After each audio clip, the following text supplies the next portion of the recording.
Gather your dreams, wary traveler. Tonight, we sail to feudal Japan. Feel the intricate layers of folded steel beneath your imagined fingertips. Breathe in the delicate perfume of cherry blossoms carried on a cool night breeze. And let history rock you to sleep. The rhythmic clang, clang of hammer on hot metal echoed within the humble forge, a solitary heartbeat against the vast silence of the mountainside village. Sakura, his face etched deep with the lines of decades spent coaxing life from steel and fire, worked alone. Moonlight, silver and cool, streamed through the open doorway, painting a sharp rectangle on the earthen floor. A stark counterpoint to the fierce orange glow pulsing from the sunken hearth. Sweat traced paths through the fine layer of ash and soot covering his bare torso, catching the light like fleeting streams. He held the glowing billet of Tamahagane steel with long tongs, its heat radiating against his skin, a familiar, almost comforting pressure. This was not mere metal. It was potential, spirit, waiting to be shaped. Each deliberate strike of his heavy hammer, falling with the practiced cadence of a monk's chant, folded the steel upon itself. Layer upon layer, hundreds, then thousands, painstakingly forged. This ancient technique, honed over centuries, wasn't just about strength.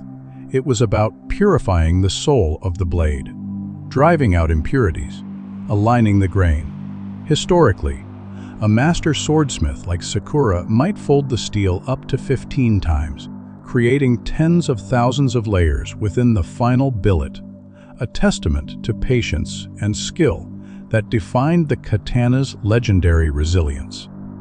The air shimmered above the anvil, thick with the scent of hot iron and the faint, sweet tang of the cherry blossoms drifting in from the grove just beyond the forge.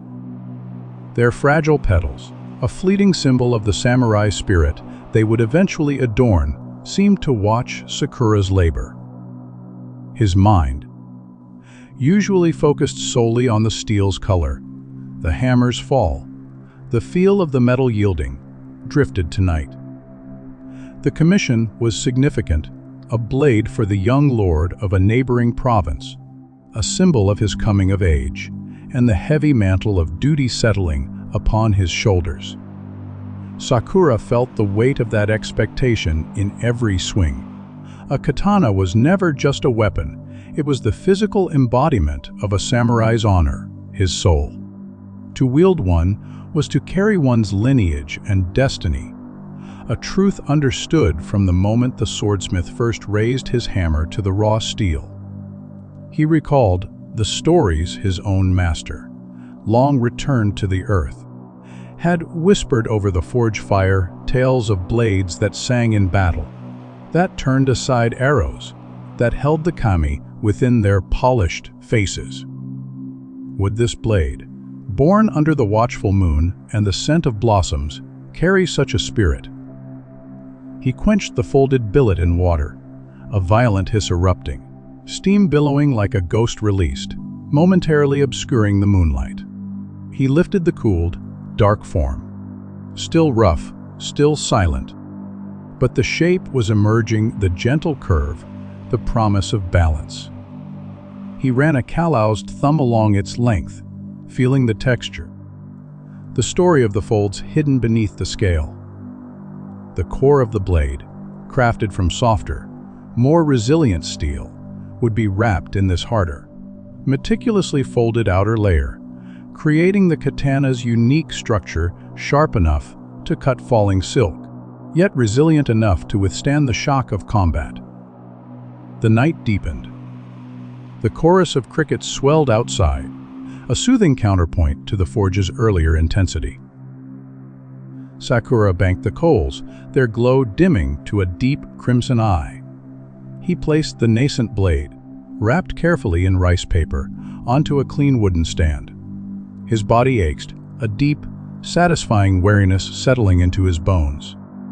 He stepped outside, the cool air a balm. The cherry trees stood like silent sentinels, their branches heavy with pale blossoms glowing faintly under the moon. A single petal detached, spiraling down to land gently on his outstretched, soot-stained palm. He closed his fingers around it, feeling its delicate fragility, a stark contrast to the unyielding steel he shaped. The scent filled his lungs, pure and transient. He looked back at the forge, at the dark shape resting within. Tomorrow, the grinding would begin, revealing the Haman, the temper line, the blade's unique signature written in crystalline steel. But for now, the folded steel rested, dreaming its own sharp dreams beneath the watchful blossoms, as Sakura allowed the quiet of the mountain night to seep into his wary soul. The moonlight painted the path back to his small dwelling, a path worn smooth by countless nights, just like this one. He took one last breath of the blossom-scented air, the fragrance mingling with the lingering smell of smoke and hot metal clinging to his skin, a familiar perfume of his life's purpose. The young lord's future blade lay waiting, its journey from raw earth to honored companion barely begun, the weight of history and expectation resting silently within its dark, unpolished form. The rhythmic chirping of the crickets seemed to slow, synchronizing with his own deep, even breaths as he contemplated the long road of refinement ahead, each step a meditation demanding absolute presence. The cool earth beneath his bare feet anchored him, a reminder of the humble origins of the magnificent steel sleeping inside, while the distant call of a night heron echoed across the valley, a lonely sound swallowed by the vast, star-strewn sky arching over the forge and the slumbering cherry trees. He knew the dawn would bring the coarse grit stones and the patient, circular motion that would begin to unveil the blade's hidden heart, its soul slowly emerging under his guiding hands. A process measured not in hours, but in weeks of dedicated, silent labor. The night held its breath, cradling the promise held within the dark, folded steel, and the quiet determination of the man who would shape it. The scent of cherry blossoms, a gentle veil, over the enduring strength taking form. The folded steel within the cool forge held its secrets close, the intricate layers forged under Sakura's hammer. Now resting, Kang's gathering strength for the transformation to come, the moonlight tracing the faint outline of the blade's future grace upon the shadowed workbench. The night deepened around him, the scent of blossoms a soft counterpoint to the lingering smell of the forge fire, banked low, a complex perfume of creation and ephemeral beauty that filled the still air as he stood between the world of the sleeping trees and the silent potential of the blade. The weight of tradition a familiar cloak upon his shoulders. The distant hoot of an owl marked the passage of time, a sound as ancient as the mountains themselves, a reminder of the enduring cycle he was part of. Crafting instruments of war touched by the fragile beauty of the spring night, the folded steel dreaming of its final, lethal form beneath the watchful stars. The path to his simple dwelling seemed longer tonight, the weariness in his bones a testament to the hours spent wresting the spirit from the metal.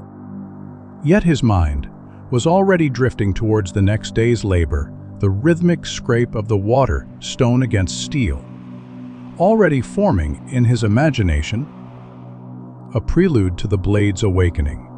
The cool night air settled around him like a shroud, carrying the faint perfume of the blossoms, mingling with the scent of damp earth and the distant, mineral tang of the mountain stream that fed his quenching trough, a sensory tapestry woven into the fabric of his solitary craft.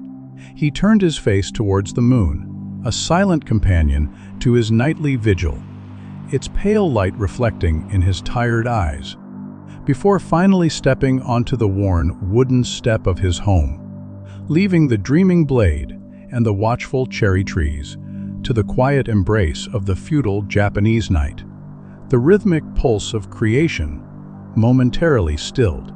The folded steel core of the young lord's future katana lay cooling in the hushed darkness of the forge, its journey from raw, smelted iron sand to a weapon of peerless grace and lethal beauty, only just begun, the intricate dance of fire and water, patience and force, echoing the transient yet enduring spirit of the blossoms outside.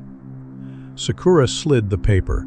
Paneled door closed behind him with a soft sigh, the scent of blossoms clinging stubbornly to his clothes and skin, a ghostly reminder of the night's work as he sought the simple comfort of his thin futon. The silence within his small dwelling profound, after the forge's relentless clamor. The image of the nascent blade imprinted on his mind, like the afterglow of the fire. The cool tatami mats beneath his feet were a welcome relief. The simple act of washing his face and hands in a basin of cold water, a small ritual of transition from the realm of fire and steel to the quietude of rest. The water turning murky with the grime of his labor. He could still feel the phantom vibration of the hammer in his arms, the heat of the metal radiating from his palms, sensations woven deep into his being after a lifetime at the anvil. Outside, the wind whispered through the cherry branches, a gentle susurration that seemed to speak of time passing, of seasons turning, of blossoms falling and swords enduring, the night cradling the village and the forge in its vast, silent embrace. The folded steel within holding its nascent power close, awaiting the dawn and the swordsmith's patient, unwavering touch. The wariness settled upon him like a physical weight as he lay down, the scent of cherry blossoms drifting faintly through the thin walls, mingling with the smell of clean straw and old wood, a lullaby for the man who shaped history with fire and iron, the promise of the blade resting heavy yet comforting in his thoughts, as sleep began to blur the edges of the world. The mountain air cooled further, settling into the valley like a sigh, carrying the distant scent of pine from higher slopes to mingle with the sweetness of the blossoms near the forge. A complex, earthy perfume that filled Sakura's small room as he lay staring at the shadowed ceiling. The events of the night replaying behind his closed eyelids, the dance of the flames, the song of the hammer, the feel of the steel yielding and folding, the fragile petal in his suit, blackened hand. He thought of the young lord, barely more than a boy, who would one day hold the finished katana, its weight a constant reminder of duty and the fragile line between life and death, a line Sakura himself etched into steel. The responsibility felt immense, a sacred trust passed down through generations of swordsmiths. The soul of the samurai truly resided within his blade, his master had often said, a belief so profound that a warrior might compose a farewell poem to his sword before ritual suicide, acknowledging it as his closest companion in life and death. This blade, currently a dark, unremarkable shape on his workbench, would one day carry such weight, such history. Would it be worthy? The question lingered as the rhythmic chirping of the crickets outside his window finally began to dissolve the sharp edges of his consciousness, pulling him down into the welcome depths of sleep, the folded steel resting in the forge, its own transformation paused, holding within its layered heart the echo of the hammer and the silent promise of the blossoms. The cool night air a blanket over the sleeping village and the dreaming blade. The quiet deepened, broken only by the soft rustle of a mouse in the thatch or the occasional sigh of the wind. The forge now a dark silhouette against the star-pricked sky, its hearth cold, its anvil silent, the folded steel billet resting like a slumbering beast. gathering its strength for the trials of grinding and polishing that lay ahead.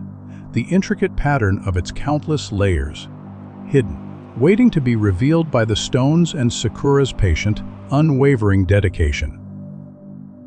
The scent of cherry blossoms, though fading slightly as the night progressed, still perfumed the air around the small building, a poignant reminder of the fleeting beauty that often surrounded the creation of instruments meant for enduring service, and, sometimes, violent ends, the moonlight silvering the petals that had fallen onto the forge's packed earth floor like scattered snowflakes. Sakura's breathing deepened, becoming slow and regular, the tension easing from his shoulders, and the lines around his eyes softening in repose. The phantom heat of the forge finally releasing its grip, replaced by the cool stillness of the mountain night. The folded steel and the swordsmith both surrendering to the necessary rest before the work resumed under the harsh, revealing light of the sun. The katana's journey, much like the path of the cherry blossom, was one of transformation, resilience, and ultimately, a poignant beauty forged in fire and honed by time. Its story only just beginning to unfold within the quiet heart of the forge and the dreaming mind of the man who shaped it. The folded steel lay inert, yet alive with potential, its destiny intertwined with the hands that would next touch it at dawn, the cool air settling into its very structure as the last embers in the hearth sighed and died, leaving only the scent of ash and blossoms and the deep, ancient silence of the Japanese mountains cradling the slumbering craft. The night held its secrets close. The only movement the slow drift of clouds across the face of the moon, casting shifting patterns of light and shadow over the silent forge and the grove of cherry trees, their blossoms glowing faintly like captured moonlight. A silent vigil kept over the dreaming blade and the exhausted artisan, the world holding its breath until the first birdsong would herald the return of fire and purpose. The folded steel core, wrapped in its protective paper, seemed to absorb the coolness of the night, settling into its form, the intricate dance of its layers, soft heart encased in hard, folded skin, now a frozen tableau awaiting the next act of creation. The scent of the forge gradually giving way completely to the clean, sweet perfume of the night and the blossoms, a fragrance as delicate and persistent as the spirit Sakura sought to bind within the waiting metal. The distant sound of water trickling over stones in the stream below the village was a constant, soothing murmur, a counterpoint to the profound stillness, a reminder of the slow, patient forces that shaped the world. Much like Sakura's own patient hammer, blows shaped the soul of the steel. The night folding over the valley like a dark, protective blanket as the katana and its maker rested, gathering strength for the dawn. The cool touch of the tatami mat was a solid reality beneath him, a grounding force after the fiery dreamscape of the forge. The scent of the blossoms a gentle thread connecting his rest to the work. Waiting just beyond the thin walls, the folded steel a silent promise hanging in the cool, still air of the mountain night.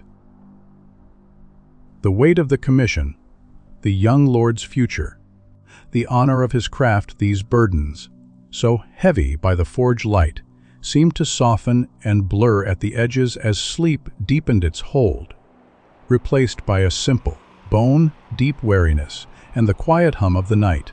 The folded steel resting, its journey paused, the first stage of its long transformation complete under the watchful moon and the scent of falling cherry blossoms. The world outside his small window was a study in monochrome, the inky black of the pine forests on the slopes, the silver, gray of the moonlight on the thatched roofs, the faint white glow of the blossoms in the grove a serene, timeless landscape that cradled Sakura's slumber. The rhythmic rise and fall of his chest, the only movement in the quiet room. The folded steel in the forge, a dark, patient shape holding its secrets close, awaiting the touch of dawn and the swordsmith's renewed devotion. The cool air, carrying the last whispers of the blossoms, seeped into the room, a gentle caress on his skin, a final sensory note before unconsciousness claimed him completely. The night folding over the valley, and the dreaming blade like the layers of steel upon the anvil, each one adding strength and depth to the silent, waiting heart of the katana. The folded steel rested, its transformation momentarily stilled, gathering the cool quiet of the mountain night into its very structure as the swordsmith finally surrendered to sleep. The scent of cherry blossoms, the last conscious thought, before the world dissolved into darkness, the promise of the blade held safe within the forge's silent embrace. The intricate layers forged under Sakura's unwavering focus now lay dormant, the heat and violence of their creation, replaced by the patient coolness of the night, a necessary pause before the meticulous work of revealing the blade's true nature could begin with the coarse, whispering stones. The cool, gray light of dawn seeped into the forge, banishing the deep shadows of night. Sakura slid open the paper door, the scent of dew, damp earth, and the faint, lingering sweetness of last night's cherry blossoms greeting him. A sharp chill hung in the air, making his breath plume faintly. He approached the workbench where the wrapped billet lay, a dark, unassuming shape in the dimness. Unwrapping the rice paper revealed the folded steel, its surface still rough and scaled from the forge, cool now to the touch. Overnight, it had settled, the internal stresses eased by the gradual cooling. He lifted it, feeling its solid weight, the promise held within its layered heart. It was time to awaken its soul. After the simple rituals of washing and a sparse breakfast, Sakura began his preparations. He drew fresh water into the wooden trough, its surface smooth and dark.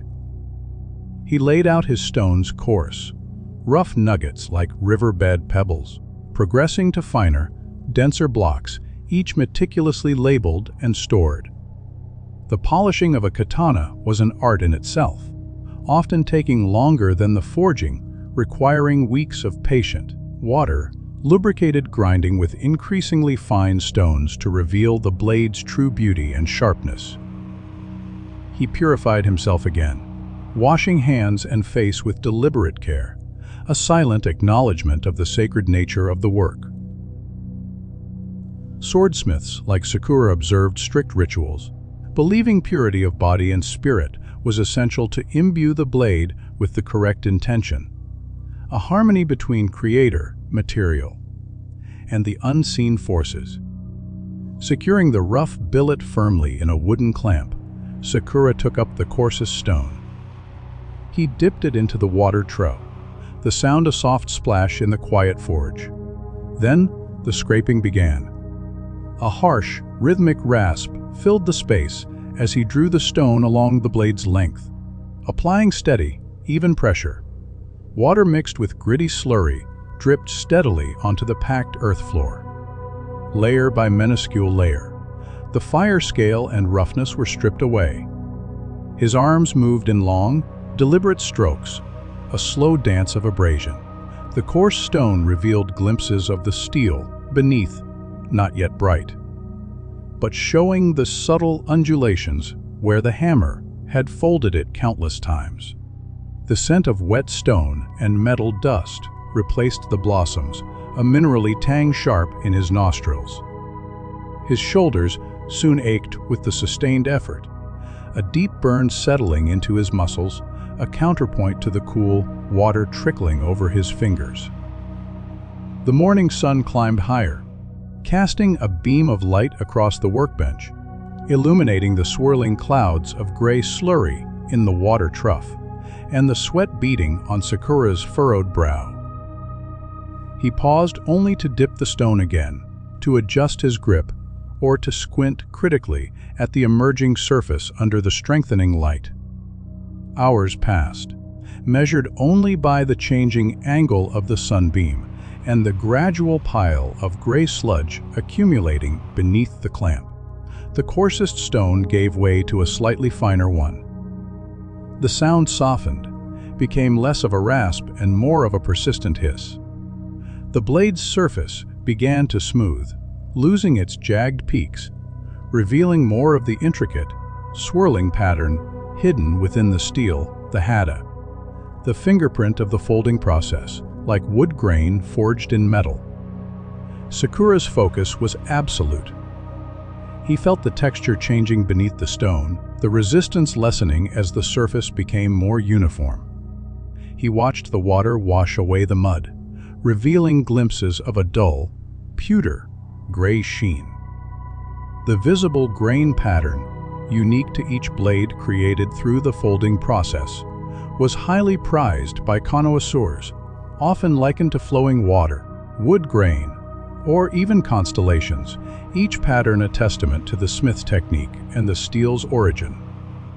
His thumb, calloused and sensitive, ran along the edge he was carefully shaping, feeling for any inconsistencies, any hidden flaws the stones might reveal.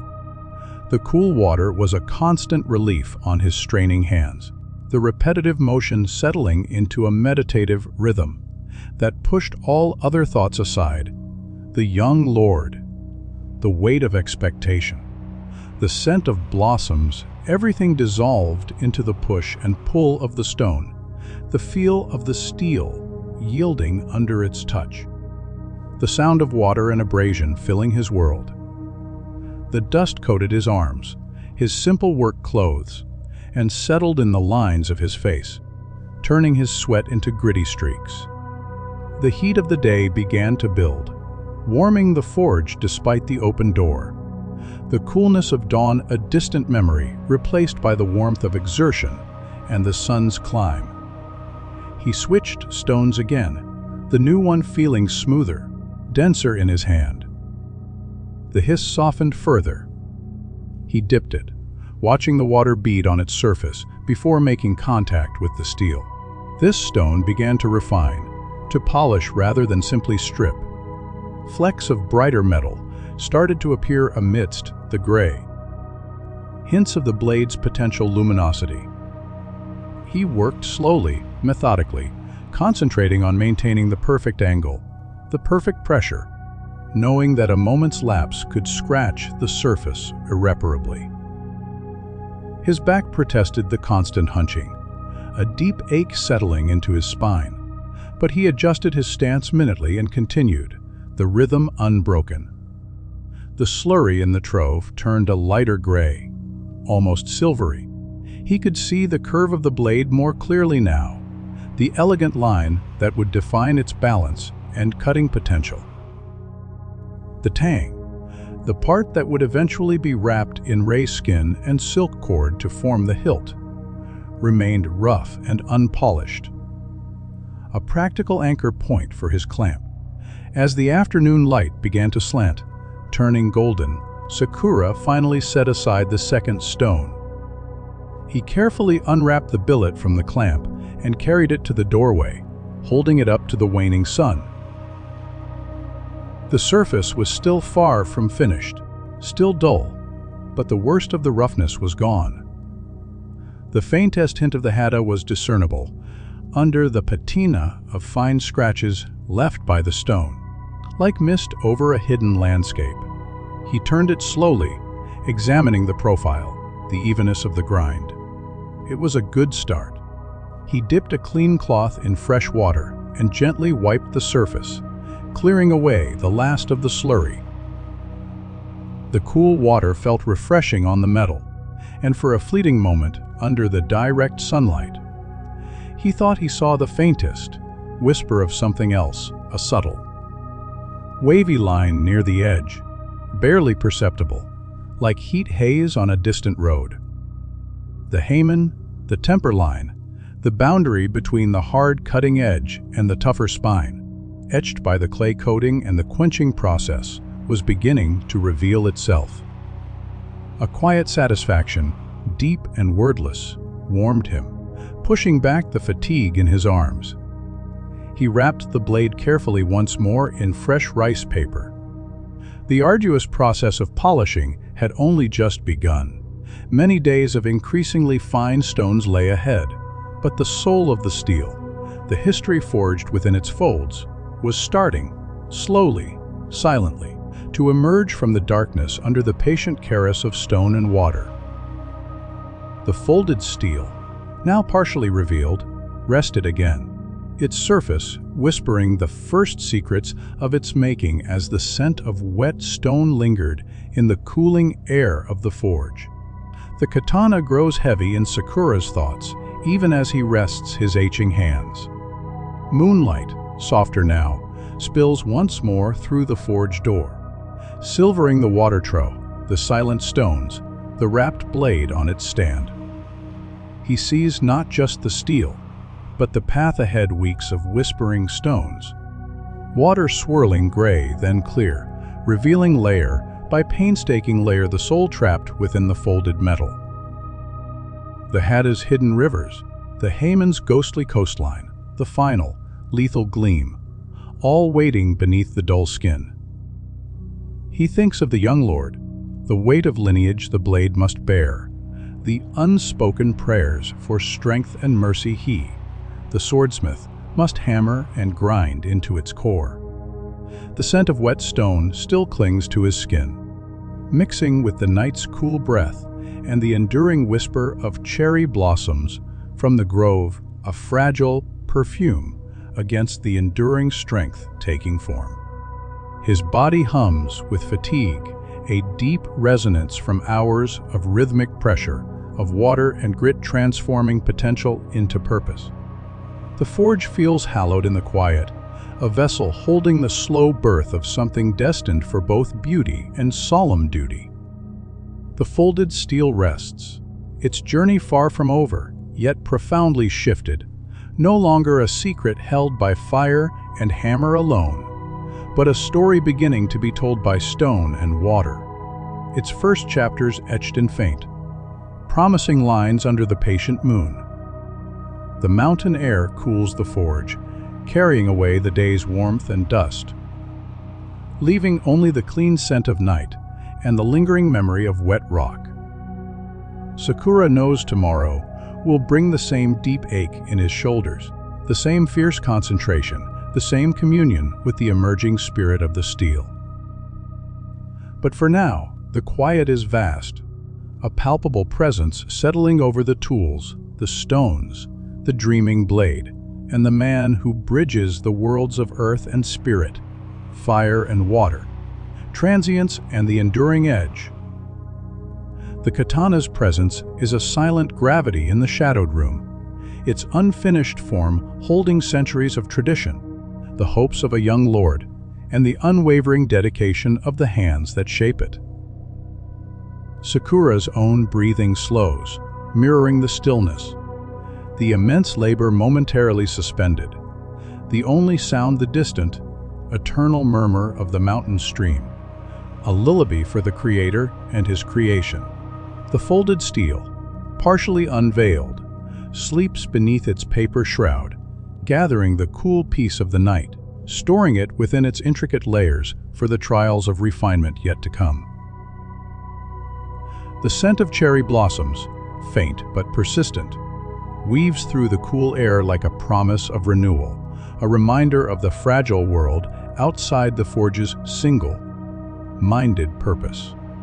Sakura allows his eyes to close, the image of the blade's emerging grace imprinted on his mind, not its final, deadly beauty, but its potential, its journey, the silent dialogue between maker and metal that would continue with the dawn. The wariness is a tide pulling him under, a deep, earned surrender. The katana rests, its weight a silent companion in the darkness, its story unfolding one patient stroke at a time, held safe within the forge and the swordsmith's care. Swordsmith Sakura's world fades, wrapped in the scent of blossoms and wet stone. Carry this piece, born of fire, water, and unwavering hands. Sleep well, time weaver. Gather your dreams, wary traveler. Tonight, we journey to medieval England. Feel the delicate, hollow weight of a goose quill between your fingers. Breathe in the warm, honeyed perfume of beeswax candles pooling liquid gold in the still air. And let history rock you to sleep. The last gray light of a Canterbury, November strained through the high, narrow window of the scriptorium, too weak now for sacred work.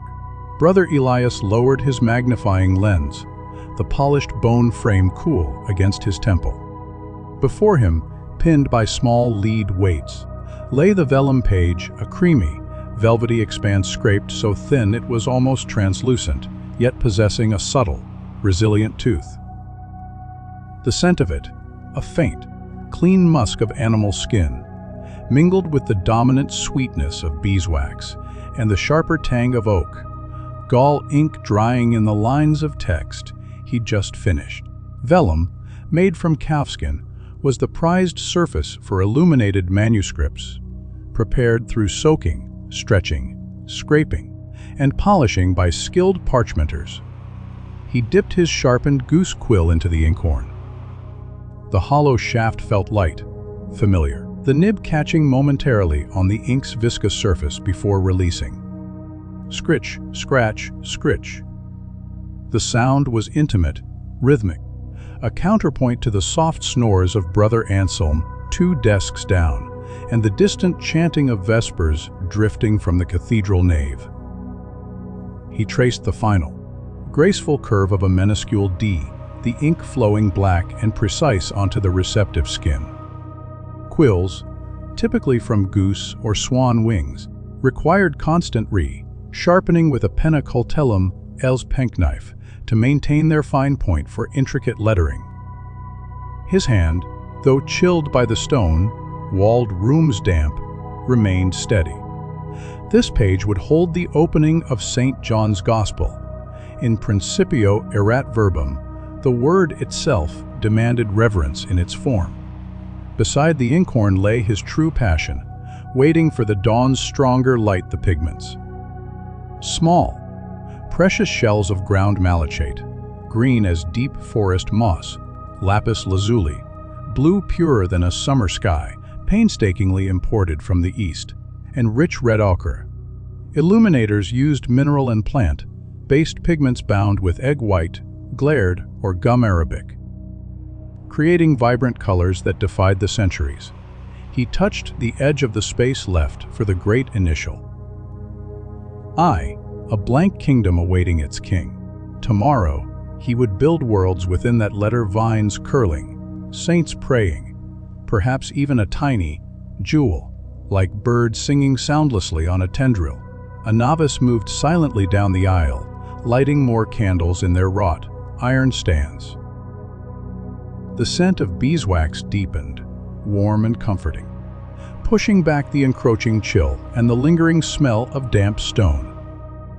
The new flames danced, casting multiple, wavering shadows of Elias's quill onto the vellum, making the drying ink seem alive.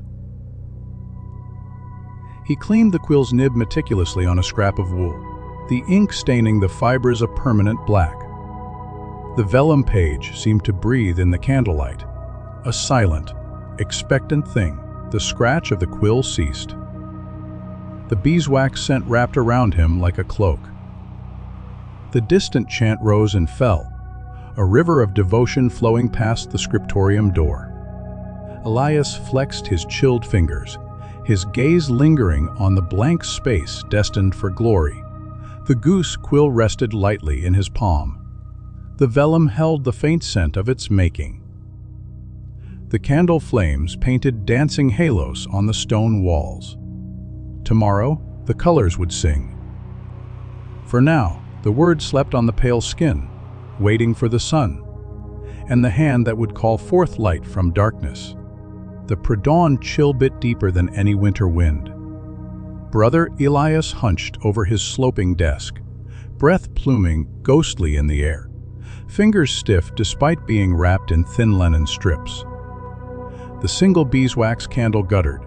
Its warm honey sent a fragile defiance against the scriptorium's pervasive damp stone and the metallic tang of frost creeping through the high window. Before him, the vellum page glowed softly, the dense black text of In Principio erat verbum, a stark forest awaiting sunrise.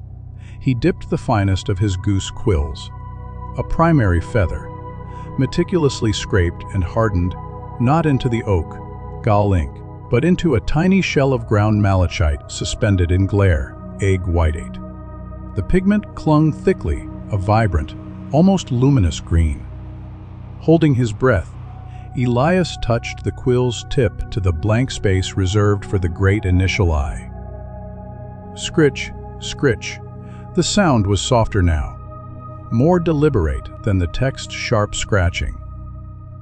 The vellum accepted the malachite hungrily, the velvety surface offering subtle resistance, guiding his hand as he began to outline the spine of the letter. It wasn't merely a shape, it was the trunk of the tree of life.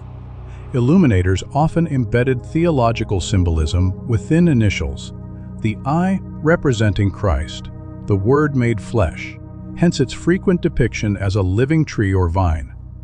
His chilled knuckles protested, a dull ache radiating up his wrist. He paused, flexing his fingers above the candle's meagre warmth, the goose quill trembling slightly in his grip. The scent of the malachite, a faint earthiness beneath the beeswax, filled his nostrils. Slowly, painstakingly, the trunk grew. From its side, he teased out a slender vine, the quill's nib miraculously fine, spiraling upwards. He switched quills, selecting one with a broader cut, loading it with a richer, deeper green mixed with a hint of yellow ochre. He filled a leaf, the pigment pooling slightly before being absorbed, creating a sense of lush volume. Different quill nibs were essential fine points for outlines and hairline details, broader cuts for filling areas smoothly and efficiently. The rhythm returned, a focused meditation, pushing back the cold and the stiffness. The vine curled around the emerging form of the letter, embracing it. Next came the lapis lazuli, ground finer than dust, its cost measured in prayers. He mixed it with a drop more glare, creating a blue so profound it seemed to hold the essence of a midsummer sky or the Virgin's mantle. With infinite care, using the finest quill again, he began to paint tiny birds perched amongst the leaves, their feathers mere suggestions of blue, their eyes minuscule dots of pure black ink. Ultramarine blue, derived from lapis lazuli mined in distant Afghanistan, was the most precious pigment, reserved for the most sacred figures, the Virgin Mary, Christ, or heavenly backgrounds. Each stroke felt like an offering. He imagined the Afghan miners, the merchants braving deserts and seas, all converging in this speck of blue on Canterbury vellum, a testament to the vast, interconnected world of faith and trade. He leaned back, squinting in the dim light. The candle needed trimming, its flame smoked slightly, threatening to obscure his view. He used the tip of his penknife, the blade cold against his thumb. The wick sputtered, then burned cleaner, casting brighter, steadier light on the page. The eye was taking shape a vibrant green tree, cradling azure birds, life springing from the word. But it was incomplete.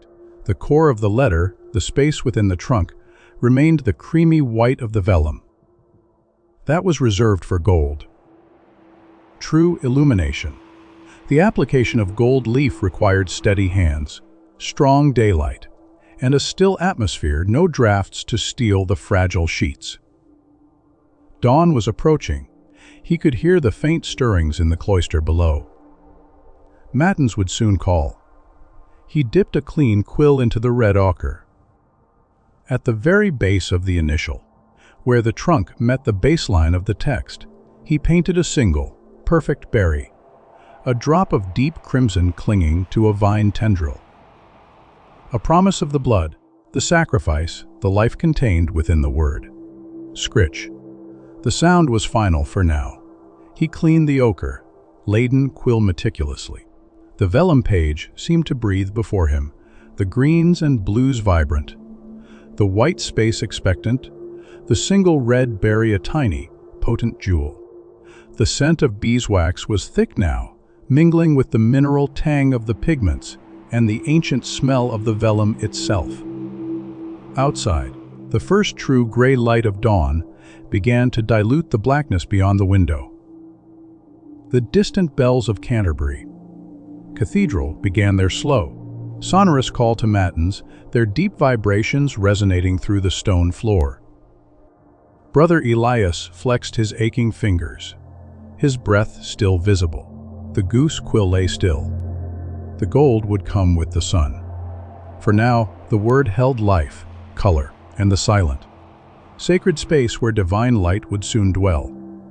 The candle flames stretched tall.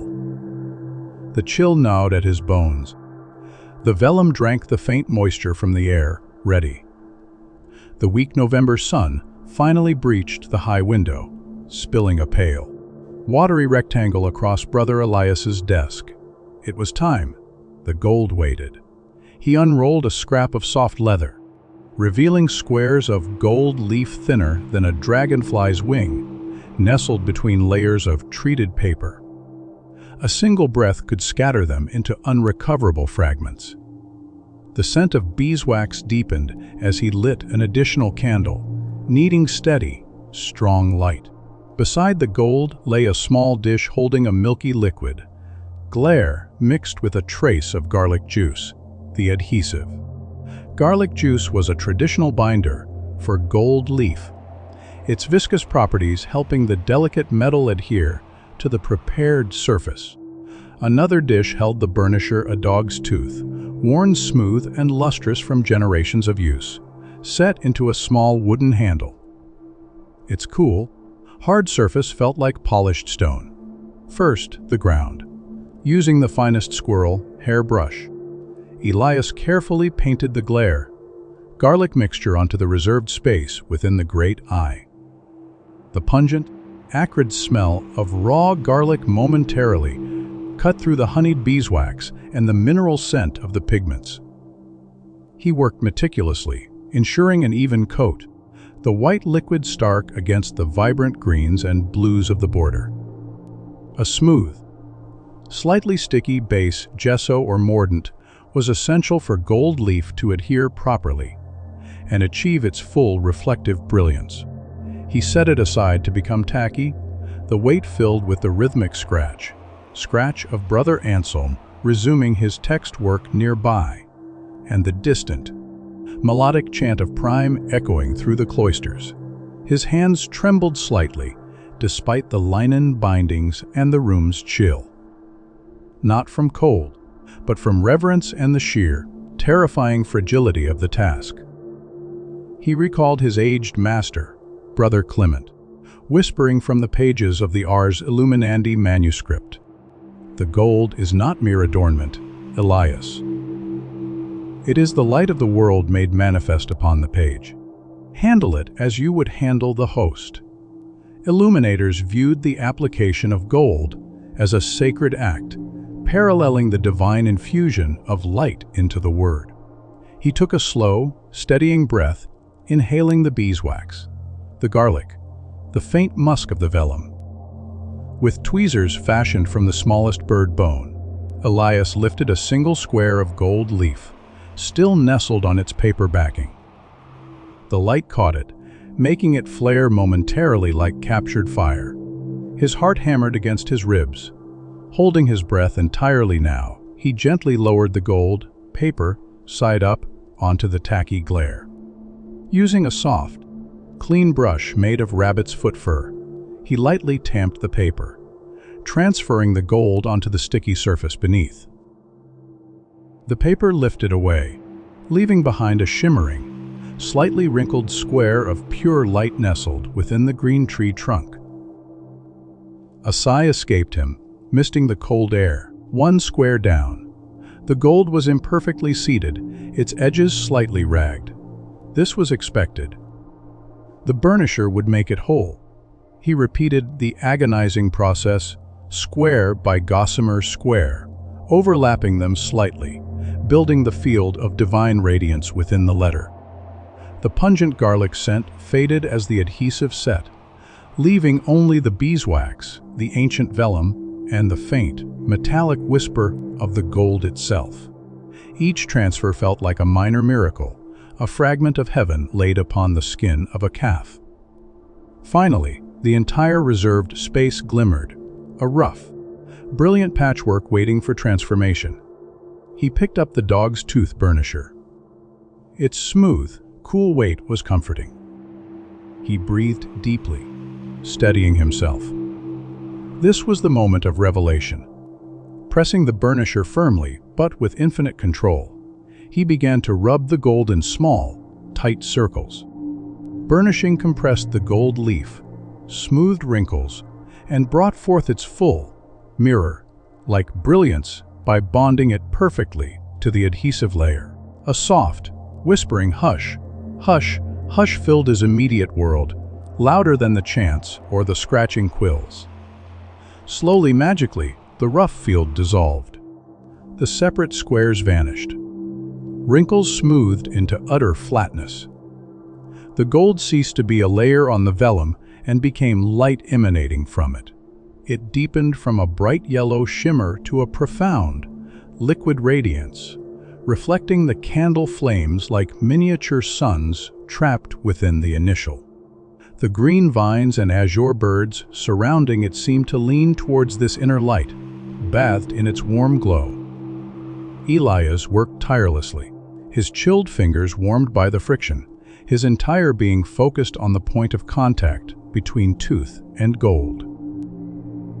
The cold scriptorium, the distant chants, the ache in his back all receded. There was only the hush, hush, hush, the growing intensity of the light beneath his hand, and the words slowly being clothed in glory. The gold's reflection danced on the stone wall. The scent of beeswax grew almost cloying in the still air. The vellum held its breath beneath the burgeoning light. Outside, Canterbury stirred, but within the pool of candlelight and winter sun, Brother Elias wrestled pure light onto the page, one patient, whispering circle at a time.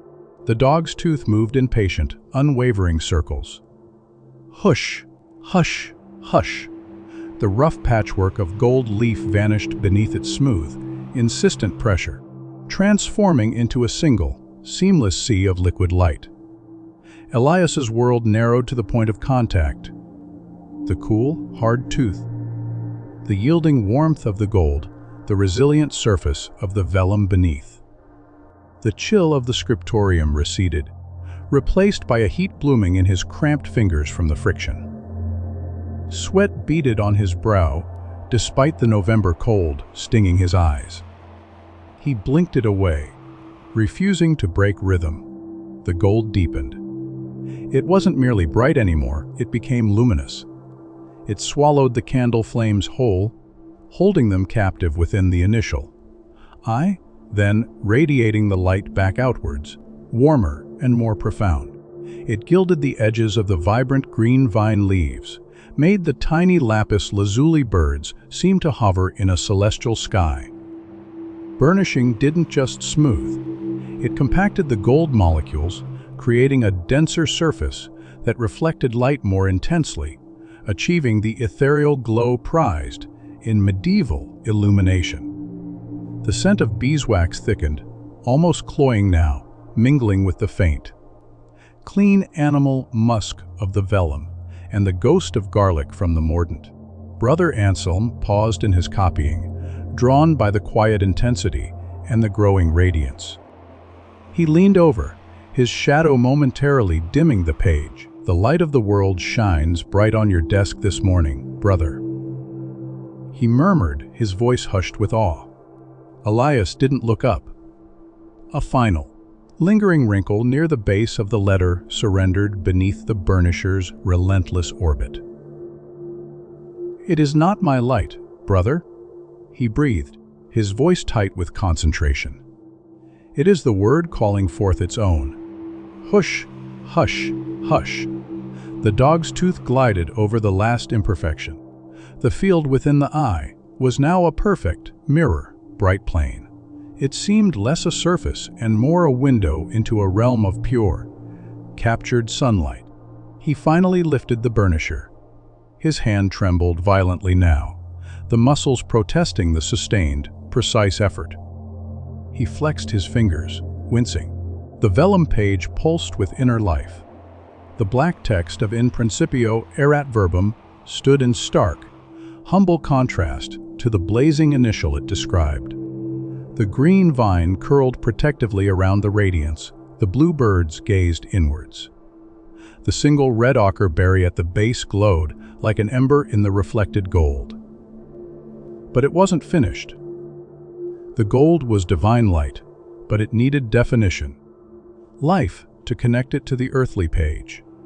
Next came the assist, the delicate lines scratched into the gold with a needle or fine stylus to create patterns, texture halos. And the white highlights, dots, and lines of lead white or crushed eggshell mixed with glare applied with a single bristle brush to make leaves glisten. Bird feathers catch the light, drapery fold realistically. These final touches, the assist and highlights, animated the illumination, creating depth and linking the celestial gold to the tangible world of color and form. Elias reached for his smallest, sharpest stylus, a sliver of hardened bone honed to a needle point. He dipped its tip lightly into a drop of water, then held it poised above the blazing gold. The reflection of the candle flame danced wildly on its polished surface. His breath stilled again. One scratch, too deep, could tear the fragile leaf, too shallow, and it wouldn't catch the light. He needed to draw not just lines, but light itself playing on the surface of the divine. The chill of the stone floor seeped back into his awareness. The beeswax scent was a heavy sweetness in the air. The gold waited, impossibly bright and impossibly fragile, for the hand that would trace heaven's texture onto its perfect, silent face. The bone stylus hovered, a hair's breadth above the light. The bone stylus touched the gold. Not a scratch, but a caress, the faintest whisper of contact. Elias held his breath, feeling the resistance, the resilient vellum beneath, the impossibly thin gold fuse to it, the hard point of the bone. He pressed, infinitesimally. A line appeared, not dark, but bright a hair, thin channel catching and reflecting the candlelight at a new angle. This etching, called assisting, didn't remove gold but displaced it, creating minute ridges and valleys that played with light, giving depth and texture to the divine radiance. He began with the halo, around the implied space where Christ, the Word, would dwell within the eye. He traced concentric circles. Not perfect, geometric rings, but trembling orbits imbued with life, each tiny furrow catching the light differently, making the central field seem to pulse with contained energy. Whisper, whisper, whisper. The sound was softer than the quill's scratch, more intimate than the burnisher's hush.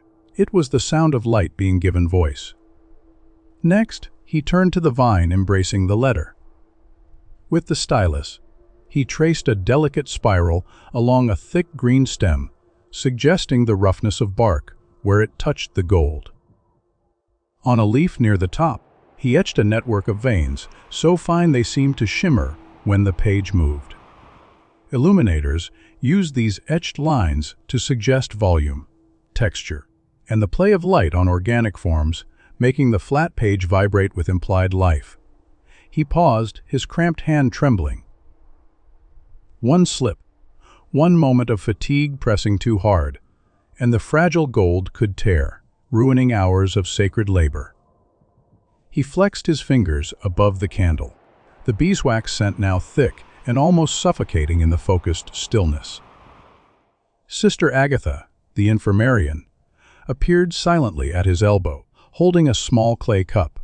"Brother Elias," she murmured, her voice like dry reeds. "For the trimmer. Master Gerardus sends it." The sharp, bitter, green scent of valerian root steeped in wine cut through the beeswax. Elias hesitated, eyeing the volatile liquid near his precious page. "Sister, I dare not.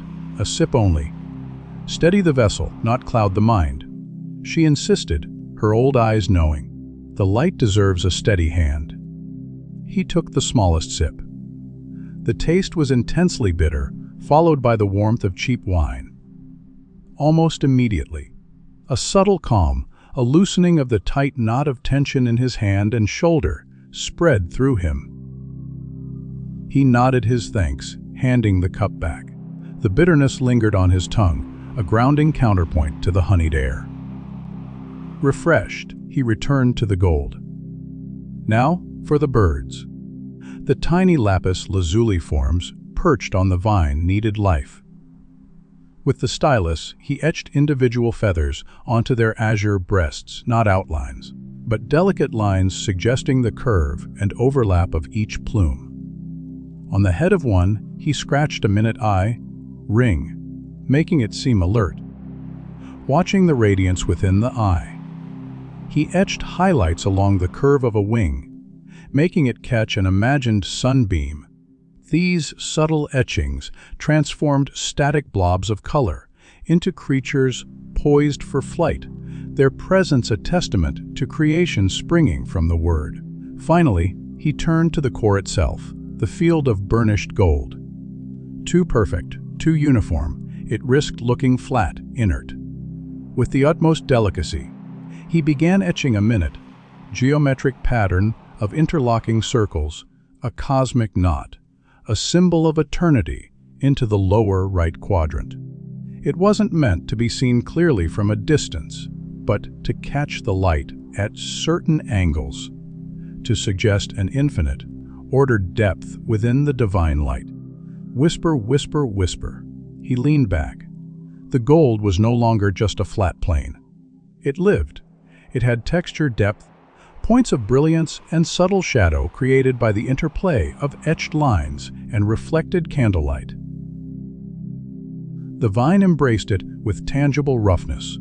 The birds preened with etched plumage. The geometric pattern hinted at the unfathomable depths of heaven. The word was not just announced, it was inhabited. But color still needed to sing against the gold. He reached for his smallest brush, a single squirrel hair set into a quill shaft. He dipped its infinitesimal tip into pure, creamy lead white mixed with glare. His hand, steadied by the valerian, was a rock now. He touched the white to the very tip of the red ochre berry, a dot of purest light, making the fruit glisten as if wet with dew. He placed a minute star of white in each bird's etched eye, giving them sudden, startling life. Along the ridge of a vine leaf, he painted a hairline of white, making it curl towards the sun. These highlights, luminat, were the final spark of life, the glint of moisture, the catch of light that transformed pigment into palpable reality. The pale November sun climbed higher, its weak beam now falling directly onto the vellum. The gold blazed anew, the etched lines shimmering, the white highlights flashing like captured stars. Elias heard the distant bells calling for sext, the midday office. Brother Anselm had long since left for the choir. The scriptorium was quiet, save for the guttering beeswax candles and Elias's own heartbeat. The vellum page lay before him, a universe contained within the curve of an eye. The word held light, life, color, and depth. It held the scent of calfskin and sacred toil, the memory of Afghan mines and Canterbury frost. The goose quill lay ready, The text needed rubrication, the holy names inked in sacred red.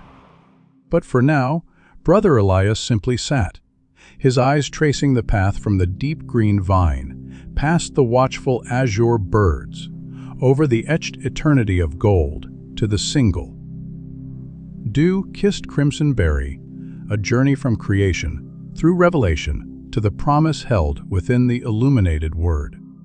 The chill of the stone seeped back into his bones. The bitter valerian lingered on his tongue.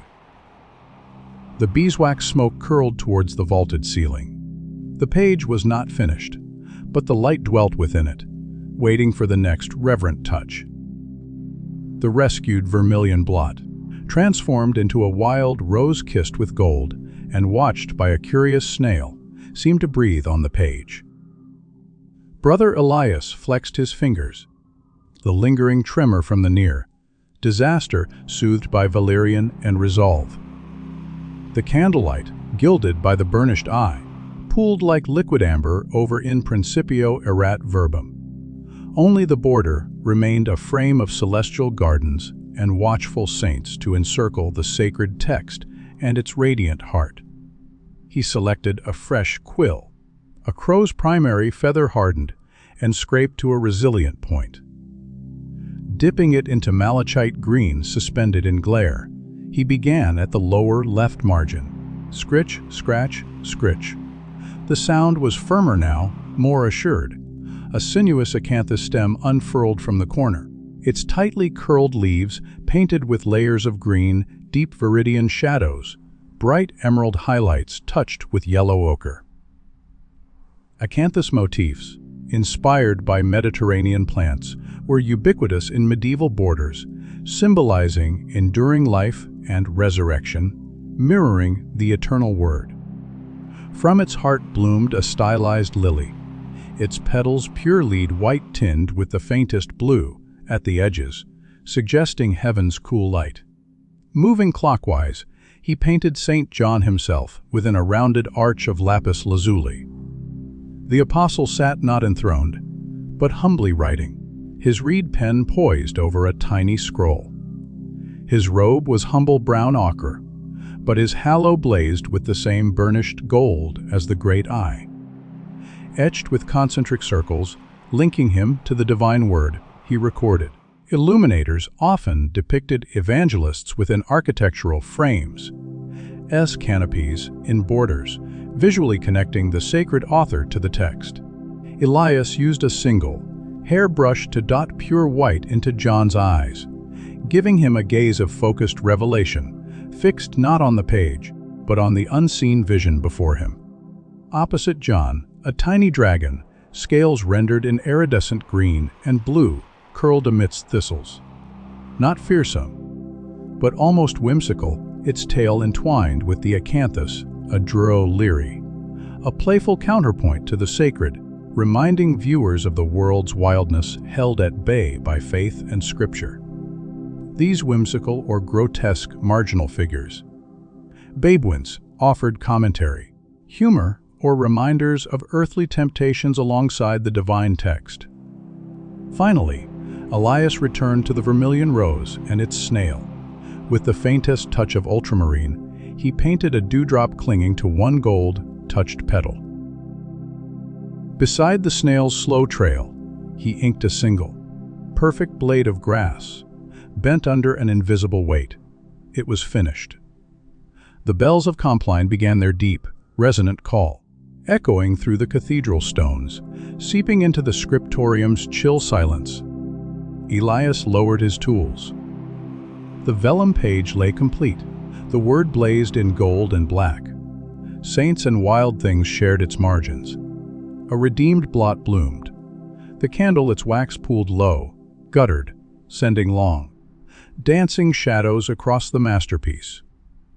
The scent of cooling beeswax mingled with the mineral ghosts of pigment, and the ancient, clean smell of the calfskin. He did not see mere ink and gold.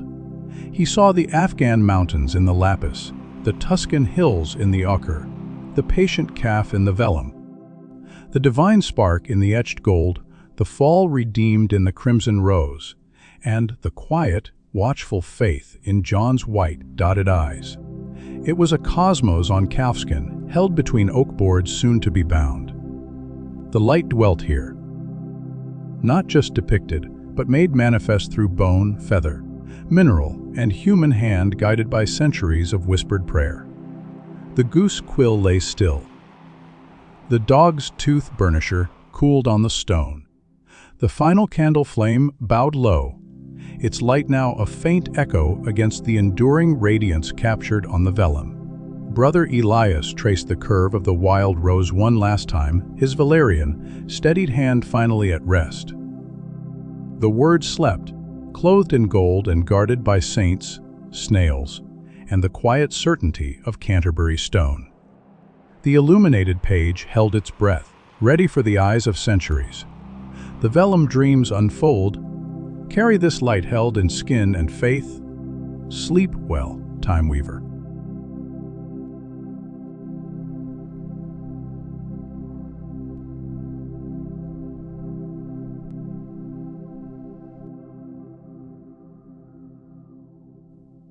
Gather your dreams, wary traveler.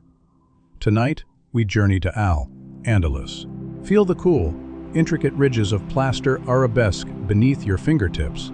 Breathe the heady, intoxicating perfume of orange blossoms carried on the warm night breeze.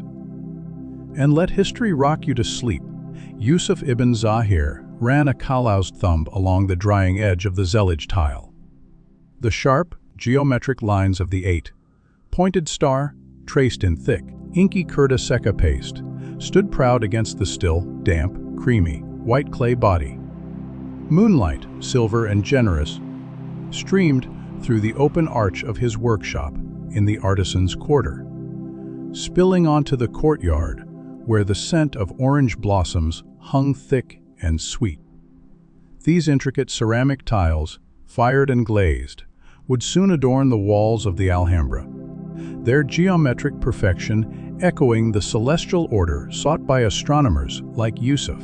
The plaster, moved beside him, a complex negative of swirling vines and interlocking stars, felt cool and smooth, its deep channels waiting to receive liquid gypsum tomorrow. The scent of wet clay and the faint, mineral tang of the plaster mingled with the intoxicating orange blossom. He set the tile aside carefully on the drying rack, its star pattern a promise of cobalt blue and emerald green after the glaze firing. His true craft lay on the other bench, a half-finished astrolabe, its brass plates gleaming dully in the moonlight. A shamsia, a universal astrolabe capable of calculations for any latitude. Astrolabe makers, as Earl Bayton, were highly revered scholars, blending artistry with profound knowledge of astronomy, mathematics, and geography. He picked up a delicate burin, its tip sharpened to a needlepoint. The brass was cool, resistant. Scritch, scratch, scritch. The sound was precise, meditative, carving the fine lines of the altitude circles onto the mater, the mother plate. Each scratch had to be exact, its depth and angle crucial for the instrument's accuracy. He paused, consulting a parchment diagram illuminated by a small oil lamp, a complex web of coordinates and declination curves. The accuracy of an astrolabe depended on the precise engraving of calibrated scales, retis on multiple plates, tympans for different latitudes. A warm breeze, heavy with the promise of spring and laden with orange blossom, rustled the parchment. Yusuf closed his eyes, inhaling deeply. Beyond the scent of night, blooming jasmine, climbing his courtyard wall, and the mineral dampness of the Darrow River drifting up from the valley, and the orange blossom reigned supreme. It was the perfume of the Alhambra itself, of the Generalife Gardens, a scent woven into the very stones. He imagined the tiles he crafted, cool beneath a prince's hand, reflecting the same moonlight that illuminated his astrolabe scales. Both were acts of mapping, one charting the heavens on brass, the other translating cosmic harmony into color and form on clay, framed by the infinitely repeating, cool touch of plaster arabesques. The distant, rhythmic splash of water in a courtyard fountain provided a steady counterpoint to the scratching burin. Scritch, scratch, scritch. The altitude circle neared completion, its engraved lines capturing moonlight like liquid silver. The Zelig tile beside it held its geometric breath, waiting for the fire that would transform paste into permanent, colored brilliance. The plaster mood lay patient, its arabesque curves a silent promise of cool, white complexity. The scent of orange blossoms deepened, a tangible veil in the warm Alhambra night. The pre-dawn call to Fajr prayer drifted over the Alhambra's walls, a low, resonant thread woven into the cool, blossom-laden air. Yusuf paused, his birin hovering over the brass mater. The final altitude circle gleamed, a perfect lattice of moonlight captured in engraved lines. He set the tool down, the scratch silenced.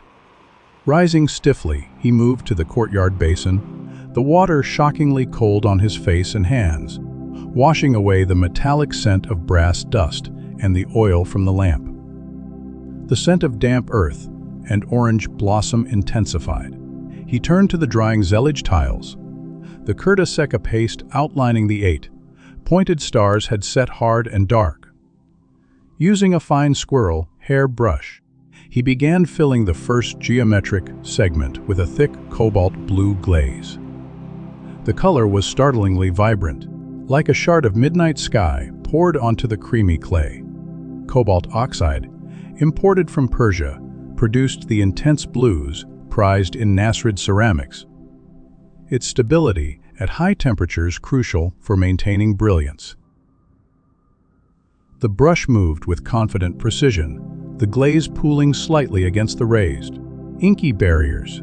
Each segment received its destined hue, emerald green for the next, then honey, gold, then a deep, lustrous black. The tile transformed under his hand, a flat plane becoming a window into depth, order, and celestial harmony. As dawn tinged the sky pearl, gray, he approached the plaster mold. The gypsum mixture, prepared the previous evening, waited in a stone trough, cool and thick as cream. He poured it slowly into the intricate negative, the liquid plaster whispering, as it flowed into the deepest channels of the arabesque pattern vines. Stars, interlaced Kufic script. Plasterwork, Yesseria, in the Alhambra was often carved in situ, but complex. Repeating elements like this niche surround were cast in molds for perfect consistency. He tapped the mold gently, dislodging air bubbles, watching the plaster rise to fill every curve and undercut. The surface settled, smooth and damply white. The scent of wet gypsum, clean and mineral, mingled with the fading night, bloom and the rising aroma of baking bread from a nearby dwelling. While the plaster set, Yusuf returned to the astrolabe. He selected the tympan plate for the latitude of Granada. This required even finer work. Dipping a needle, sharp graver, into lampblack, mixed with oil to darken the lines, he began incising the delicate web of almucantars, altitude circles, and azimuth lines. Each tympan was specific to a latitude. Mapping the visible sky dome onto a flat plane, a master astrolabe maker might engrave dozens for different cities. His breath steadied, his world narrowing to the point of the graver and the complex geometry unfolding on the brass. Scritch. A line marking the Tropic of Cancer. Scritch, the horizon line. The distant murmur of the waking city, the cooing of doves in the courtyard cypress, the faint scent of horses from the royal stables, all faded. There was only the resistance of the metal, the flow of the line, the silent calculation behind each mark. He paused, lifting the tympan to the strengthening dawn, light filtering through the lattice screen. The engraved lines were a tracery of shadow and reflected light. He compared it to his master diagram, a complex astrolabe projection drawn on parchment by the great astronomer Al-Zarqali himself, its margins filled with dense annotations. Astrolabe designs built upon centuries of Islamic scholarship, synthesizing Ptolemaic astronomy with meticulous new observations. A slight discrepancy near the zenith point caught his eye. Frowning, he reached for a polishing stone no larger than a chickpea, its surface worn smooth. With infinite care, he burnished the offending line, correcting its curve by a fraction of a hair's breadth. Perfection was not vanity, it was devotion. An error here would mislead a navigator, confuse a timekeeper, lead prayer astray. The scent of orange blossom, though softer now in the daylight, still clung to the warm air currents. He glanced at the drying plaster cast. The gypsum had seized, its surface losing its wet sheen, becoming cool and firm to the touch. Soon, it would be lifted from the mold, revealing the intricate lace, like arabesque in purest white relief, a fragment of the Alhambra's frozen breath. Beside it, the glazed tile shimmered, its cobalt and emerald segments gleaming wetly. The astrolabe's tympan rested in his palm, a city's sky captured in brass. 3 acts of creation, bound by geometry, guided by the same stars that would soon fade in the brightening sky. The call to prayer had long ceased, replaced by the sounds of the city fully awakening. The plaster had held its captured pattern. The glazed tile dreamed of fire. The graver waited, poised for the next precise incision. Yusuf inhaled the cool air, heavy with promise, orange blossom, wet clay, drying gypsum, and the sharp, clean scent of metal touched by dawn. The workshop hummed with silent potential, each unfinished piece of prayer awaiting its final form. The kiln's heat intensified, radiating through the workshop like a desert wind. Yusuf wiped sweat from his brow with the back of a clay, dusted hand, the scent of orange blossoms, now laced with the mineral sharpness of superheated silica. Before him, the Kurta Seka tile glowed within the brick maw, its geometric star pattern moltens, cobalt bleeding sapphire, emerald pooling like liquid jade, the inky barriers holding firm against the fusion. Nasrid kilns reached temperatures exceeding 1,000 degrees C, transforming glazed minerals into permanent crystalline colors through vitrification. He watched through the peephole, timing the fire's dance, too long, and the gold would blur, too short, the colors dull. Beside the kiln, the astrolabe's shadow quadrant lay half engraved. Yusuf's fingers, still trembling from the heat, now traced the delicate brass alidade, citing rule. He adjusted its pivot point with a jeweler's lope, ensuring seamless rotation. The alidade's alignment was critical. Even a hair's misplacement could skew celestial measurements by degrees. His diagram, Al-Zarqali's complex azimuth curves, fluttered in the kiln's updraft, weighted by a shard of polished hematite. A knock echoed. Fatima, the tile setter's apprentice, stood holding the plaster niche cast. Moonlight had firmed it into cool, intricate whiteness, vines swirling around Kufic script proclaiming, "Womom Tofku, Il Bil." "My success comes only from God, Master Yusuf," she breathed. "The Mukarna's vault in the Hall of Two Sisters, it's ready. They await this piece." The scent of wet gypsum still clung to the cast, clean against the kiln's ferocity. Yusuf nodded, not turning from the peephole. Set it by the basin. Dampen the cloth over it slowly. The plaster needed gradual drying to avoid cracks in its fragile tendrils. His mind split kiln, cobalt at peak luminescence. Now, he sealed the peephole with fire, clay, cutting oxygen. Reduction phase begun. Astrolabe. The meridian line on the quadrant demanded completion before dawn prayer for solar calibration. Plaster Fatima's hands, skilled but young, might rush the dampening, he chose the brass. Kneeling on a rush mat, loop fixed, bureen in hand, he etched the final arc of the Tropic of Cancer. Scritch, scratch. The sound was cooler, sharper than the kiln's roar. Each engraved line felt like charting a star's path across the heavens. The Alhambre's shadow would soon touch this very curve when aligned with the noon sun. Precision was prayer. Fatima hummed softly as she draped wet linen over the plaster cast. The scent of orange blossoms wove through steam rising from the cloth. Yusuf glanced up, seeing the Nishi's reflection in his polished astrolabe plate, celestial mathematics, framed by earthly geometry. The kiln's heat pressed. Close. The brass chilled his fingertips, the damp plaster breathed in the humid air. Three crafts converge: earth, clay, water, plastered, fire as kiln, and air's astrolabes measured heavens. Granada slept beyond the workshop, but here, beneath the Alhambra's watchful moon, creation balanced on a knife, edge of temperature, angle, and patience. The Baron moved steadily, carving light into metal as the tile cooled toward permanence behind him. The first true rays of dawn struck the Alhambra's highest tower, spilling liquid gold through the workshop's lattice screen. Yusuf lowered the astrolabe's alidade, its finely engraved shadow falling precisely across the Tropic of Cancer, line he'd etched moments before. Dawn prayer far was imminent.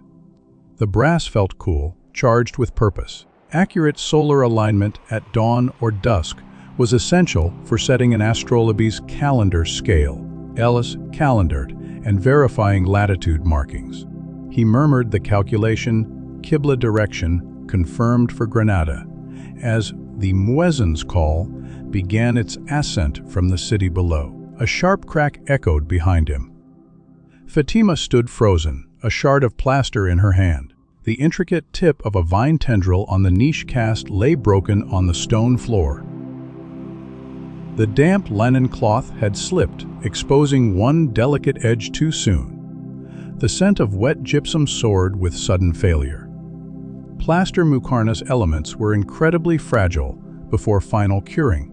A single flaw could ruin the harmony of an entire vault's geometric cascade. "Master, I." Her voice trembled.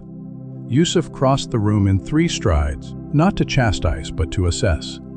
He knelt, the cool dawn stone biting through his robe. The break was clean. The main body of the niche, with its swirling Kufic praise, remained intact. He touched the fracture sharp, fresh. The porous gypsum still damp beneath his fingertip, egg white. He commanded, his voice calm. "And the finest brush." Quickly, Fatima scrambled. Yusuf mixed a drop of water with pure gypsum dust on a shard of tile, creating a paste as fine as mist. Traditional yeseria repairs used gypsum paste bound with egg albumin Elos albayaldit, creating a nearly invisible mend when skillfully applied. Fatima returned, holding a bowl with the viscous egg white glistening like pearl. Yusuf dipped the squirrel, hairbrush, loaded it with paste, and applied it to the broken surfaces with infinitesimal precision. The sharp, clean scent of the egg white cut through the workshop's mineral smells. He pressed the shard into place, holding it firm, the paste oozing slightly. With the brush tip dampened only with egg white, he smoothed the seam, feathering the edges into the surrounding plaster. The mend was a hairline of wet white against white. "Hold it," he instructed Fatima, guiding her fingers to the join. "Steady. Breathe slowly. The dawn air will set it fast." He turned back to the kiln. The reduction phase was complete. He unsealed the small access port. Heat blasted out, carrying the scent of baked earth and transformed minerals. Inside, the zellige tile glowed with internal life, no longer merely colored, but vitrified. The cobalt was a deep, resonant blue, like the vault of heaven moments before dawn. The emerald pulsed with cool fire. The inky curta seca barriers stood crisp and black, successfully containing the molten rivers of glaze. Perfect reduction firing preserved the metallic luster in gold and copper glazes and intensified cobalt blues. He used long iron tongs to carefully slide the tile onto a bed of warm sand to anneal slowly, its radiant heat warming the workshop floor. The muezzin's final call faded. Silence settled, thick with the scent of orange blossom, cooling metal, drying plaster, and the faint, clean aroma of the egg white binder. Yusuf stood between his three creations. The astrolabe, brass cool and precise in his hands, calibrated by the dawn sun. The zellige tile, radiating captured fire on the sand, a fragment of celestial geometry made solid. The plaster niche, held together by Fatima's steady hands and his swift mend, its intricate arabesque whispering of divine unity. Fatima's knuckles were white. "Will it hold, Master Yusuf?" He placed the astrolabe gently on its stand. The plaster sets. The egg binds. The intent matters. He dipped a clean brush in water, touching it lightly to the mend. The seam was already hardening, becoming one with the whole. Like the stars, Fatima. A single point may seem broken, but the pattern endures. Outside, water began to flow in the courtyard channels, a soft, rhythmic gurgle. The Alhambra was waking. The Hall of Two Sisters awaited its niche. The brass scales of the astrolabe gleamed in the strengthening light. The tile's colors deepened as it cooled. The plaster cast breathed its final dampness into the morning air. Yusuf inhaled, the scent of orange blossom momentarily triumphant. The kiln's fierce breath softened to a whisper. Fatima's fingers relaxed their vigil. The mended vine tendril held fast. The workshop hummed with the quiet aftermath of creation and rescue, the dawn's precision holding the fragile world together, moment by patient moment. The call to work would come soon. For now, the balance held. The repaired plaster niche rested like carved moonlight on the workbench. The mend line now a whisper in the white gypsum, the scent of egg white fading into the mineral breath of drying stone. Yusuf lifted the cooled zellige tile with reverent hands. It weighed heavy, solid with transformation. The cobalt star burned with the depth of a desert night. The emerald segments glowed like captured garden shadows. The gold pulsed like a miniature sun. The curta seca lines stood sharp and black, perfect barriers holding the fire, born heavens. Firing transformed the soft clay body, biscuit, into durable fritware, allowing Nasrid tiles to endure centuries of sun and wind on palace walls. He ran a thumb along the glazed surface, cool, smooth, vitrified to glassy perfection. A tiny, almost imperceptible ting resonated as he tapped it with a fingernail, the sound of earth made permanent. "To the hall," Yusuf said, his voice rough from kiln, smoke and dawn prayer. Fatima lifted one end of the niche cast, her grip careful around its fragile curves. The scent of orange blossom, stronger now as the sun warmed the Generalife gardens, flooded the workshop as they stepped into the courtyard. Morning light gilded the Alhambra's upper towers, casting long shadows down the covered walkways. The sound of chisels and murmured Arabic echoed artisans already at work on other wonders. The Hall of Two Sisters unfolded before them, a symphony in stone and stucco. Sunlight streamed through high windows, illuminating the breathtaking Muqarnas dome, hundreds of honeycombed plaster cells, cascading like frozen stalactites, a universe of geometric stars. The Muqarnas vault represented the celestial dome, its complex mathematical structure embodying the infinite creativity of the divine. A gap waited high on one wall, a deliberate void where the niche would be set, its plaster frame already prepared with keyed grooves. Master setter Ahmed waited, his mortar trove filled with creamy, pungent gatch, plaster of Paris mixed with lime and marble dust. His trowel, worn smooth, lay ready. The sky awaits its star Yusuf. He greeted, eyes already measuring the niche cast Fatima held. Yusuf handed Ahmed the zellige tile first. The setter inhaled sharply at its brilliance. He pressed it into a bed of fresh gatch, spread on a wooden board, aligning it perfectly with compass and straightage. Tile setting S zellige required absolute precision. A single misaligned piece could disrupt the entire wall's hypnotic pattern. He tapped it gently with a wooden mallet. The sound a soft thud echoing in the hall.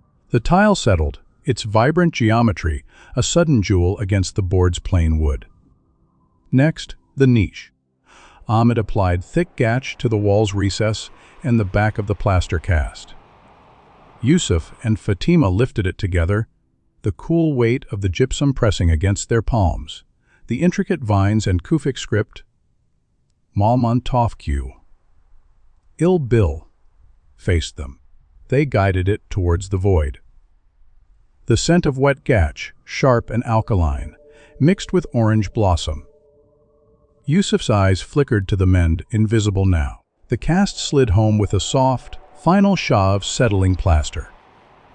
Ahmed immediately braced it, his skilled hands checking its alignment with the surrounding muqarnas cells. He smoothed the squeezed out gatch at the edges with a damp sponge, seamlessly integrating the new piece into the ancient wall. Plaster setting was a race against time, gatch set rapidly, demanding swift, sure placement. Yusuf stepped back. The niche belonged. Its swirling arabesques flowed into the dome's complex rhythms. Below it, on Ahmed's board, the zellige tile gleamed, waiting its turn to join the mosaic floor. The astrolabe, left behind on the workshop bench, felt like a silent partner, its engraved skies mirrored here in plaster and glaze. The hall breathed differently now, the void filled, the harmony restored. Sunlight caught the gold in the distant tile. The damp gatch at the niche's edge darkened as it sucked in moisture. The heady perfume of orange blossoms drifted through the high windows. Ahmed picked up his trowel again, ready to spread mortar for the next tile. The mended plaster held fast. The celestial star rested in its bed of gatch. The Hall of Two Sisters watched, its frozen sky now complete, its floor awaiting the earthly reflection of heaven's fire. The chisels sang elsewhere. The scent of lime and blossom intertwined. Yusuf felt the dawn's precision settle into the marrow of the palace stone. The scent of orange blossom hung thick as honey in the Hall of Two Sisters, mingling with the sharp, clean tang of drying gatch and the ancient breath of sun-warmed stone. Yusuf stood back, his gaze traveling from the newly set plaster niche, its swirling vines and Kufic script, Walimum Tofq Il Bil, now seamlessly flowing into the celestial cascade of the muqarnas dome down to the radiant zellige tile resting on Ahmed's board. The cobalt star burned like a fragment of midnight sky. The emerald segments glowed with the depth of cypress shadows. The gold pulsed with captured sunlight.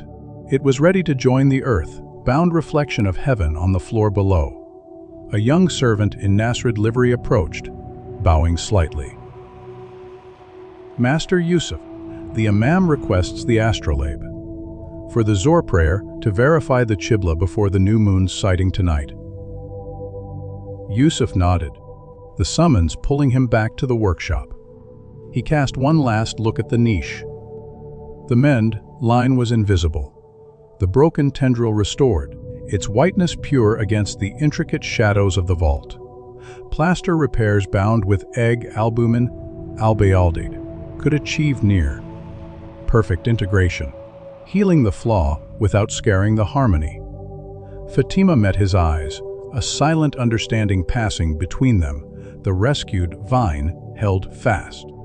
Back in the workshop, the air still held the ghost of the kiln's fire and the mineral scent of plaster. The astrolabe lay on his bench, its brass plates cool and expectant in the midday light streaming through the lattice. He assembled it with practiced reverence, the engraved Mater's mother plate, the tympan for Granada's latitude, the intricate Rete star map, the sighting alidade. Each piece clicked into place, a symphony of precision. The universal astrolabe Shamsiyat was a microcosm of the cosmos, its calibrated arcs and pointers mirroring the paths of sun, moon, and stars. He carried it to the small courtyard, where a shaft of pure sunlight fell. Raising the instrument, he aligned the alidade with the sun's fierce disk. The shadow fell precisely across the engraved line for the hour of Zor. He rotated the Rete, the delicate fretwork of stars shifting over the latitude plate, confirming the direction of Mecca. The brass felt alive in his hands, humming with celestial alignment. Astrolabes were essential for determining the 5 daily prayer times, mawaqit, and the sacred direction, qibla, anchoring faith in the mathematical order of the heavens. Later, as the call to Zor prayer echoed over the Alhambra, Yusuf stood on a quiet balcony overlooking the general life. Below, the orange trees were a sea of dark green and luminous white blossoms, their perfume rising like an offering. In the Hall of Two Sisters, his tile would soon be set into the mosaic floor, its geometric star reflecting the Muqarna's dome above. His niche, with its mended vine and proclamation of divine reliance, held its place in the frozen breath of the palace. And the astrolabe, now in the imam's hands, would measure the descent towards evening and the new moon's crescent. He touched the cool plaster of the balcony railing, its surface carved with familiar arabesques. The ridges echoed the paths he'd engraved on brass, the curves mirrored the vines in the niche. The precision reflected the angles of the Zellige star. The scent of orange blossom, the cool plaster, the memory of molten glaze, the weight of brass calibrated to the sun, all were threads in the same tapestry. Not separate crafts, but a single act of witnessing, mapping the infinite order whispered in tile, plaster, and star, chart, a testament written in geometry, fired in faith, and bound by the enduring breath of the Alhambra. The distant murmur of prayer faded. The scent of blossoms wrapped around the cooling stone. The palace held its breath beneath the watchful eye of heaven. The moon would rise soon, silver and new, its path already traced on the astrolabe's polished face.